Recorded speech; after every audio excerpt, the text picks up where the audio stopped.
So hi, I'm Seth Goodkind. I am the assistant director of Push Pull comic shop and the organizers of Exterminator City, local zine fest that we did for a number of years in person, but this time we're going digital with the help of the Vera Project. And I'm here interviewing Pat Moriarty, a longtime, lifelong cartoonist in the Pacific Northwest. Pat, tell us about yourself.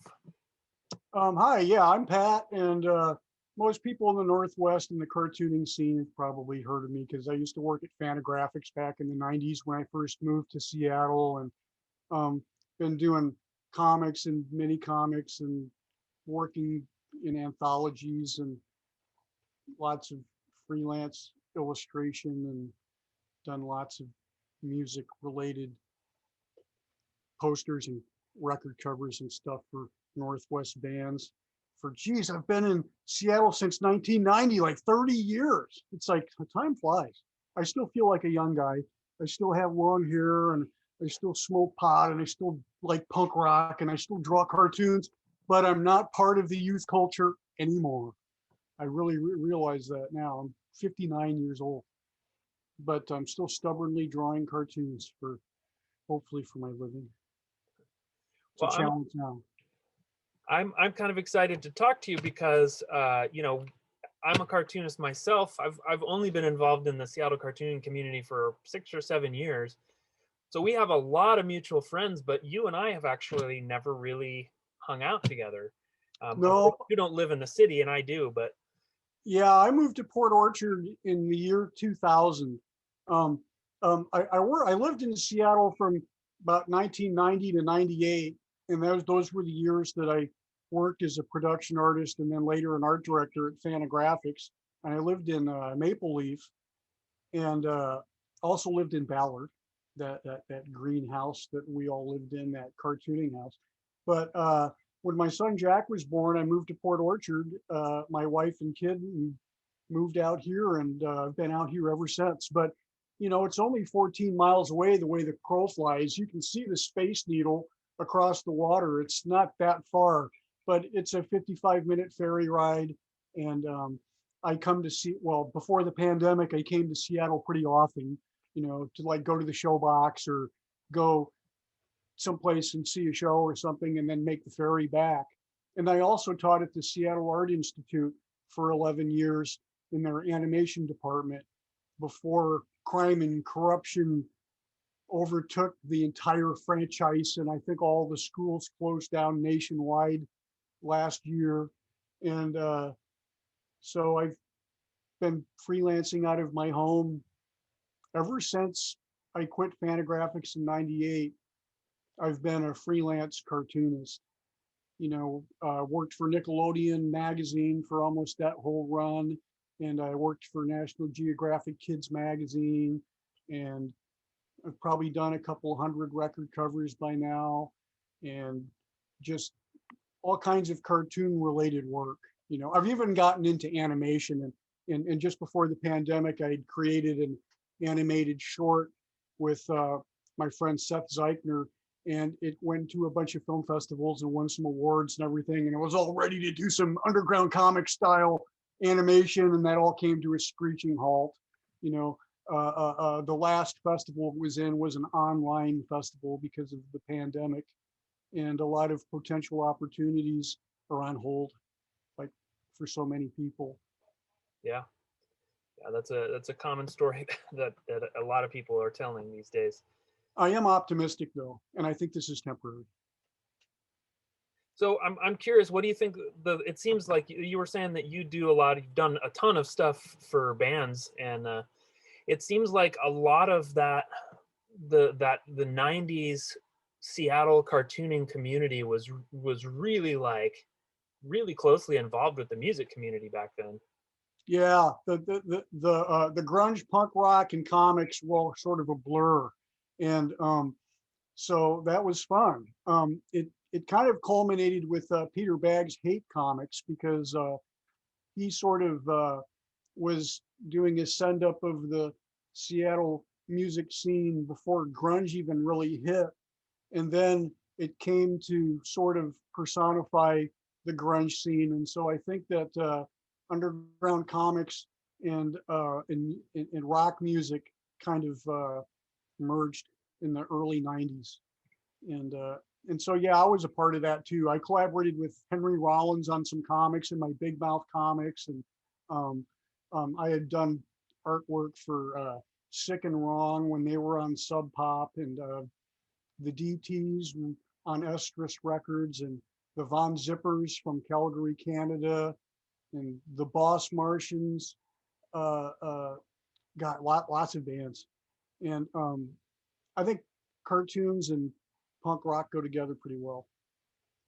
Well, I mean, you being involved with Fantagraphics, and I saw you posted on Facebook the other day that posting about the Fantagraphics van and getting to paint on it when you first arrived in Seattle with Crumb and all those guys, and Oh man, that was Crumb such a doing thrill. record covers in the '60s. Yeah, yeah. That was such a thrill when I first moved here, because Larry Reed was organizing the Misfit Lit event.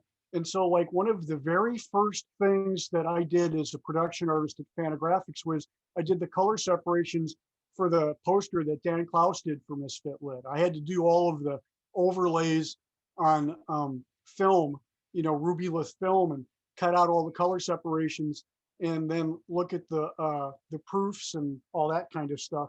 And then I started also working as a cartoonist, and some of my early work was with Real Stuff and with Duplex Planet Illustrated and some of those Fantagraphics anthologies. So Larry allowed me to be in the Misfit Lit show as well with my Death of a Junkie story. And so I was a brand new cartoonist with almost no history or reputation. And then I find myself in this vortex of superstar underground cartoon artists that a lot of them had come up to Seattle for that event. And the Fantagraphics van was parked at Fallout, the comics and record store there in Capitol Hill. And we were all there for that event. And I don't know how it came about, but we started drawing cartoons all over that van. And it was just a big thrill. It personified just my early days in Seattle and being welcomed in the comics community. And the house I lived in was full of Fantagraphics employees, and so that van sat in our driveway for a long time.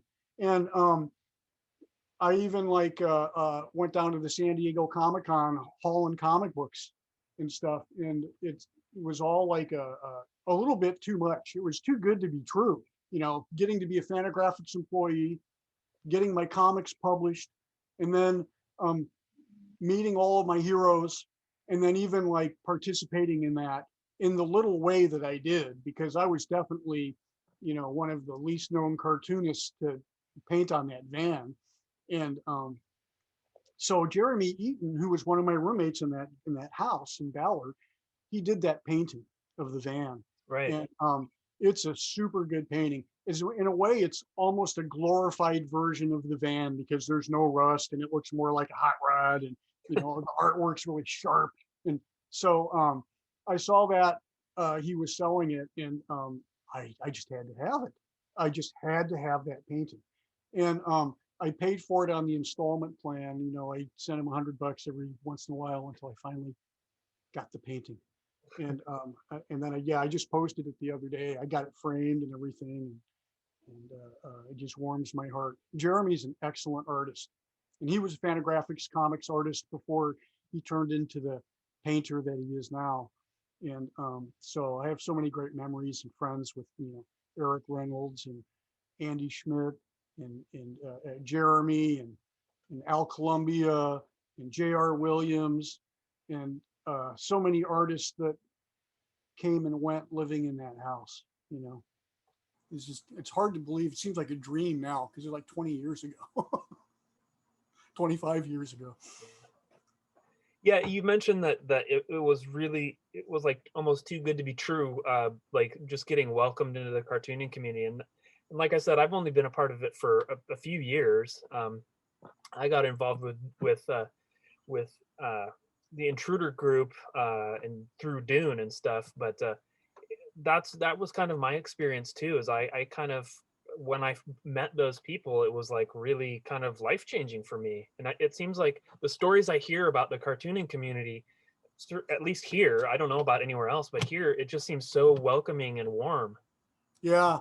I was so excited when I first showed up. You know, it's like I was having heart palpitations. I was drinking all that coffee because I just moved to the Northwest, and and then all these artists were in town, and I was excited to have a new job. You know, I was out here on vacation and I got offered a job. I was trying to show more artwork to Fantagraphics, but Dale Yarder, the art director there, was looking at my graphic design portfolio, which was what I was better at the time, had more experience at. And he was like, we should hire this guy.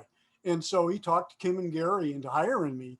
And so I was like, I didn't come here to apply for a job, you know, but I was like, well, it's a way to get my foot in the door. And so I called my friends back in Minneapolis where I was living. And I said, you guys, I'm not coming back. I'm going to stay here and work for Fantagraphics. You know, they'd started publishing my stuff when I was still living there in the 80s. There was like Pictopia and Graphic Story Monthly and Prime Cuts and these different anthologies. And so that was the earliest stuff that I had done. And so I was mailing it to Seattle from Minneapolis. And so I had the Fantagraphics bug and I wanted to get in with Fantagraphics, you know. And so that's why I showed up on their doorstep with my portfolio, and it changed my life. And I'm still here. I'm still in the Northwest. You know, I'm from Iowa. I'm a Midwesterner, then moved up to Minneapolis, but I've been in Washington State now for 30 years. And I really like the Northwest a lot. You know, most people don't like the climate and that kind of stuff, but I think it's conducive to music and art because you have to stay inside.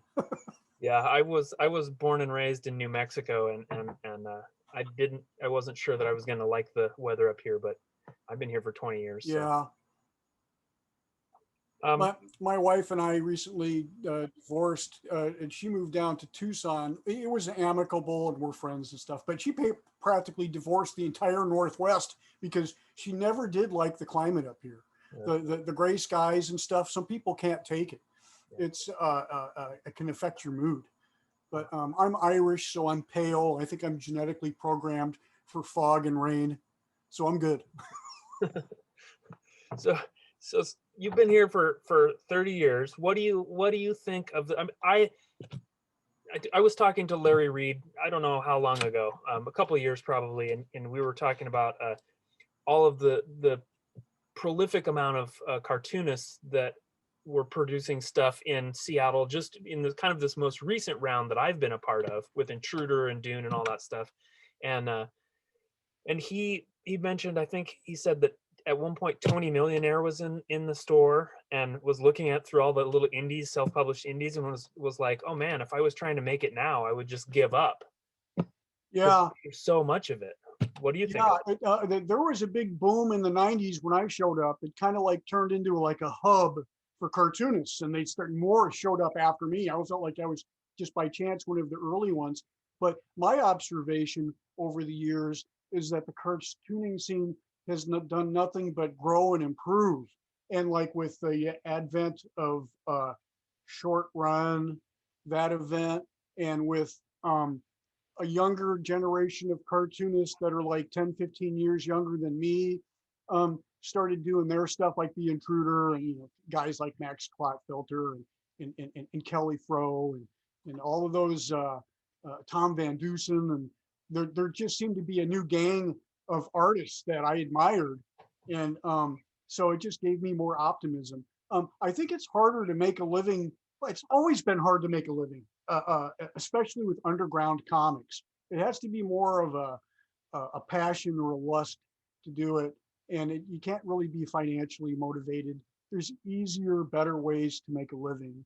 But my dad was a cartoonist, and I got brainwashed into being an artist when I was a little kid. And I always thought that cartoonists were highly respected, and nobody bothered to correct me. And now it's too late. I'm locked in, and so I'm going to die doing this, for better or worse. So you said you taught at the Art Institute of Seattle. I actually went to the Art Institute of Seattle. That's what got me up here. Oh, cool. Yeah, I went there I was in the illustration department from 2002 to 2004. That was right when they actually cut the illustration program without telling any of us. Yeah, that school, I had my problems with it. You know, I got recruited to teach there. For 10 years before that, I taught at the Seattle City Center Academy with Sherry Flanagan, the National Lampoon cartoonist. Okay. And she was the main teacher, but I was like her assistant. And we taught together for 10 years in the summer program, teaching comics to like junior high age kids and stuff. And so I got a taste of teaching that way. I wasn't really ever motivated to teach, but Robbie Gilbert, who might have been the guy when you were going to school there, he recruited me and Peter Bagg and some other people to be a guest speaker at the school. I think that was in 2007. And so David Lasky and Greg Stump were teaching a class, and Peter Bagg and I were guest speakers, and we brought our work and talked and stuff, and I just kind of showed some of my techniques. And then a little while later, Robbie Gilbert started pressuring me to apply to teach there. And by that time, it was getting harder for me to make a living as a cartoonist. And I thought, oh, some supplemental income would help, you know, with some kind of a part-time adjunct gig. And so I did it. And I ended up teaching there just 1 or 2 classes per quarter for 11 friggin' years. And I started off teaching comics and creative writing. And then eventually I taught character design and storyboarding, which is very similar to comics, except for the words go under the panels, not in the panels. And you think more about camera angles and stuff. And making animatics, which is kind of like a glorified slideshow of your animated cartoon with scratch tracks and you know, voices added to it. And so that's kind of what made me segue into animation. One of the questions that I get when I'm teaching classes through push pull, as up and coming artists or aspiring artists or whatever, they often ask me, how do you develop a style? And I think that's a interesting question with no good answer besides like just keep drawing. Yeah. I think that your style just sort of asserts itself eventually. Yeah. I think that personal style comes first from imitating your heroes. You know, when I was a kid, I was into the Flintstones and the Jetsons and Underdog. And then when I discovered underground comics, I was into the Freak Brothers. And I didn't discover R. Crumb until like until the 1980s, because a lot of those underground comics didn't come to Iowa. It wasn't until I moved up to Minneapolis that I started reading Rip Off and Raw and all that kind of stuff.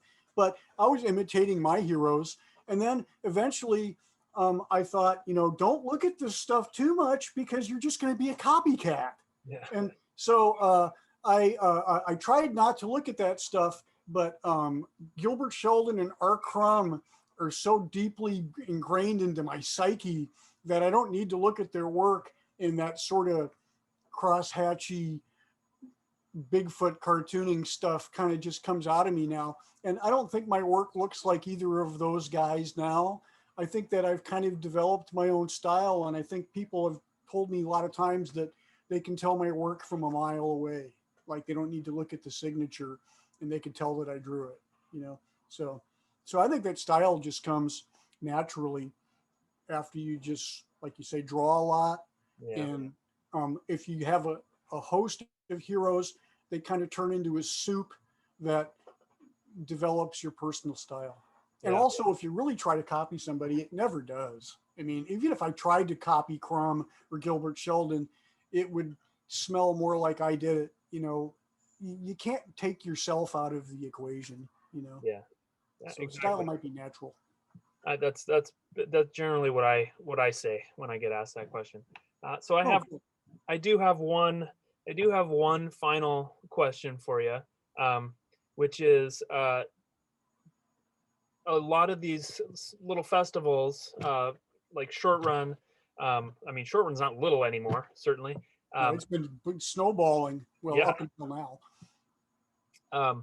But like Exterminator City is definitely a small little festival. We used to just do it out of push pull, which you've been there. It's not Yeah. a big space. But as somebody who's been doing it for decades, what would you suggest to an aspiring cartoonist and comic artist, somebody who's like just getting into the game? Well, it seems like the game keeps changing, and I kind of feel like a lot of the things that uh, I took for granted, or things that motivated me, have changed because, like, I specialize in print, and it seems now a lot of things I'm doing is going to be digital. Like, I'm not designing a record cover; I'm designing a JPEG, and it's like sometimes the work is never gonna get printed. It's going to just be online or something. So the the business side of it seems different too, because in my beginning of comics, you'd get like an advance, and you'd get royalties on a print run and things like that. But it seems like now it's like I said, it's changed a little bit. People can self-publish, and you can do print on demand, and you don't need to have a big print run. You can print just a small batch at a time, and so I think it's actually easier for artists to try to be more independent and self-publish. But then you lose the cachet of the reputations of known publishers that like Fantagraphics and Drawn and Quarterly and stuff like that, where they automatically get press Yeah. because they have the connections. So there's that part of it. So my advice would, I'd say, follow your passion, but don't be too financially motivated, because if that's the goal, then you might want to do something else. Yeah. But if you want to be an artist and express yourself, I'm a big fan of following your own path, and things like push pull and short run and Exterminator City and there's so many other Zine Machine in North Carolina and Stumptown. There's all kinds of opportunities for self-publishing, and so I've been doing that. I've been like going to these smaller publishing events and selling mini comics and prints and whatever older comic books I have and any new stuff. Mineshaft magazine, I've been contributing to that a lot. I'm kind of their art director at large, and that's a great modern underground zine. A lot of the older cartoonists like Crumb and Bill Griffith and Mary Fleener, and recently the deceased Jay Lynch and Spain. Those kind of guys were all still doing work for Mineshaft. From the old Zap days. I felt like one of the younger contributors in in Mineshaft, but now they're having some younger contributors like Noah Van Sciver and Aaron Lang and a few others. So I recommend contributing to anthologies where people that you admire, if you get into a publication with them, then you'll get other eyeballs on your work. And then having a website is a good one too. I sell a lot of stuff through my website. Which And, segues to my next question: where can we get your stuff? Well, just for Exterminator City, I got my son to help me put together an Etsy page. So I'm still putting it together, but I've never had an Etsy page before. But I've got a bunch of stuff up there, and also patmoriarty.com. There's two I's in my last name, so it's different than the evil Professor Moriarty from Sherlock Holmes. But it's moriarity.com. There's some stuff up there too. And most of the time, people just send me an email and we just work out a deal. But my Etsy page, I think it's called Moriarty Media, is what I called it. And so I just put some stuff up there, and so that'll be ready for Exterminator City, so you can get my work that way too. Awesome. Well, thanks very much for taking the time to talk with us today, Pat. Well, thanks for letting me participate. It's going to help save my sanity a little bit. I think it's a good thing that you guys have done this. And I'm looking forward to seeing the other artists and how this plays out. And so thanks for inviting me to apply. Yeah, glad you did. Take care. Hopefully, all right. See you in person soon. Hopefully. Okay. Yeah. Let's get together when the coast is clear. Sounds good. Take care. Okay. See you later.